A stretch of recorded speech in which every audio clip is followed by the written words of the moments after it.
Hello and welcome to SCO Explains. I'm Spandana and today we'll be talking about the clash between the Union and Delhi governments over the control of our country's capital. I have Justin D'Souza with me. Justin's been tracking this case very closely and is our in-house expert on the matter. Thank you, Spandana. I'm glad to be here. So let's start by providing some context to our viewers. What are we really talking about when we say the Union and Delhi governments are fighting over Delhi's administrative services? Delhi has two identities. As the country's capital, Delhi plays a crucial role in the national scheme of things. It houses important government buildings, headquarters of numerous institutions of national importance. It even hosts foreign dignitaries. At the same time, for local residents of Delhi, the situation is slightly different. They have to deal with day to day demands of life like water, electricity, roads, just like any other citizen residing in any other city. So, to me, it seems like the question here is who has control over Delhi? The nationally elected union government or the locally elected Delhi government? Exactly. So lawmakers have struggled with this question for decades. For example, from 1952 to 1956, Delhi had a legislative assembly and a chief minister. In 1956, this assembly was abolished. In the decades that followed, Delhi citizens kept demanding for statehood. Others give more importance to Delhi's role as the nation's capital. Finally, after decades of debates, Parliament introduced Article 239AA in 1991. So, what this did is that it established the Legislative Assembly and the Council of Ministers for Delhi. So, they had the power to make laws on all subjects on the state list except for three, which is public order, police, and land. So, these the union government would continue to control. So, it looks pretty clear to me. Matters of national importance would be taken care of by the nationally elected union government, and local matters would be dealt with by the locally elected government. So, what is the confusion here? Well, it's one thing to keep different matters, different subject matters separate on paper. It's a completely different matter to do this in practice. So essentially, what this amendment did was that it gave Delhi some state like features without granting it actual statehood. So, this created the conflict. Exactly. But let's try to understand the setting here first. So, states usually have a locally elected government and a governor who is appointed by the union to run the state. But here, the governor's powers are very minimal and he can interfere only in certain select circumstances. On the other hand, union territories are governed through an administrator appointed by the union. For Delhi, this administrator is the lieutenant governor. So, to sum up, Delhi has a locally elected government along with its council of ministers and chief minister. And at the same time, it also has a lieutenant governor who's the administrator appointed by the union. The challenge here basically boils down to balancing the powers of both these authorities. So, like you said, this is not a new conflict in any sense. But now, why did it come before the Supreme Court? Well, actually, this is not the first time it has come before the Supreme Court. In 2018, the Supreme Court had to decide on a similar matter, where the question then was, is the Lieutenant Governor bound by the aid and advice of the Council of Ministers, just like other state governors are? The Supreme Court held that he is. And in the present case, the question is a little bit more specific, right? It concerns primarily who has control over civil services in Delhi. Yes. So the main point of contention here is entry 41 of the state list, which concerns state public services and state public service commissions. So Delhi does not have its own public service commission. Civil servants in Delhi come from centrally administered cadres like the All India Service, DANIX, and the Delhi Administration Subordinate Services. So the union government argues that since Delhi is a union territory and since its civil servants come from union cadres, the union must continue to control these civil servants in the national capital territory. So the union government is saying that they must control services in Delhi because Delhi is the national capital. And the Delhi government is saying that they are the locally elected representatives, so they must control services in Delhi. That's right. And how did the Supreme Court address this issue? Well, the Supreme Court's decision does a number of things. It affirms Delhi's unique or sui generis status. It reiterates the importance of a federal structure of governance. And it recognizes the extent and limits of the powers of both the Delhi government and the union government. Okay, so let's deal with these one by one.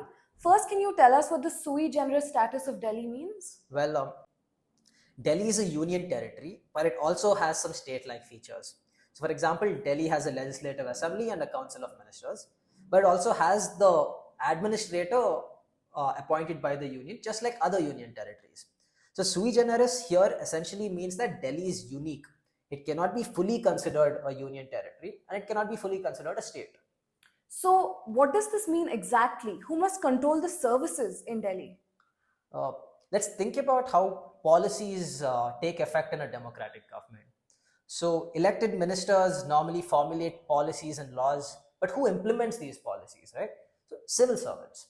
So, Delhi's difficulty is that it does not have its own cadre of civil servants. They borrow from union controlled cadres. So, the Delhi government said that it should control these civil servants since these civil servants are working to implement the Delhi government's policies itself. So, this is the triple chain of accountability, right? Voters choose their elected representatives, these elected representatives formulate policies, and civil servants implement these policies. So, to sum up, civil servants answer to ministers who answer to voters, forming the triple chain. Exactly. So if civil servants in Delhi are not accountable to the ministers that they work under, then Delhi's electorate essentially has no control over policies being implemented in their own constituencies. This is exactly what the court considered when it ruled that Delhi civil servants must be accountable to the Delhi government that they work under. And next, you also said the court extensively spoke about the extent of the union and the Delhi government's powers. Yes, so this goes back to the division of powers through the union, state, and concurrent list. Simply put, the union exclusively makes laws on subjects under the union list. The same goes for state governments and state lists. Subjects under the concurrent lists are shared by the union and the states. In Delhi's case, the situation is slightly different. The constitution permits parliament, the union legislature, to also make laws on the state list for Delhi. In case of a clash between the Delhi government and parliament, parliament prevails, just like in a concurrent list. However, the Supreme Court's judgment clarifies that while parliament has this power, the union executive does not. Essentially, the court held that parliament, along with the Delhi government, can make law to control services in Delhi, but the union executive cannot. So, one would think that all questions are answered and everything is clear, but this is where the story takes another turn. Just days after the judgment, the union issued an ordinance that basically contradicted the judgment, right? Yeah, that's right. So, just 8 days after the court's decision, the union executive issued an ordinance that amended the Government of the National Capital Territory of Delhi Act. So, this ordinance does three things. First, it explicitly bars the Delhi government from making any law on services or entry 41 of the state list, no matter what any court says. Second, it creates a three-member committee called the National Capital Civil Services Authority, who by internal voting will control services in Delhi. However, that decisions must be approved by the Lieutenant Governor. Wait, so doesn't this essentially vest the power in the Lieutenant Governor, bringing the power back to the union? Yes. So, two things are notable here. First, that this three-member committee has only one representative from the Delhi government, who is Delhi's chief minister, and two union appointees. So, the Delhi government is in minority on this committee. Second, the ordinance explicitly states that if the lieutenant governor disagrees with any decision of this committee, he has the sole discretion to override that decision.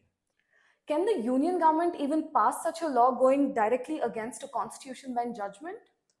Well, Parliament still has the power to make laws for Delhi that override the Delhi government, and the judgment acknowledges this. However, since Parliament was not in session, the union passed the ordinance, which is now pending parliamentary approval. It is worth noting here, though, that an ordinance is an executive move and not a legislative one. So, until it is validated by Parliament, it raises questions on whether it can override the Supreme Court's decision. Additionally, on top of issuing this ordinance, the union also filed a review petition challenging the SC's judgment. Wow, it's so interesting to see the union government and the Delhi government battle this out. But I think the question will always come back to the people of Delhi who are kind of stuck in between this power struggle. Yes, and regardless of whether the court accepts this review petition or not, it seems likely that the matter will return to the Supreme Court. Well, all right, that concludes our explainer on the conflict over services in Delhi. Thank you so much for that, Joyston. Thank you all for watching this episode of SCO Explains. Drop a comment and tell us what you think. Who should govern Delhi, the union government or the local government? Visit our website scobserver.in for the judgment summary, the judgment matrix, and much more.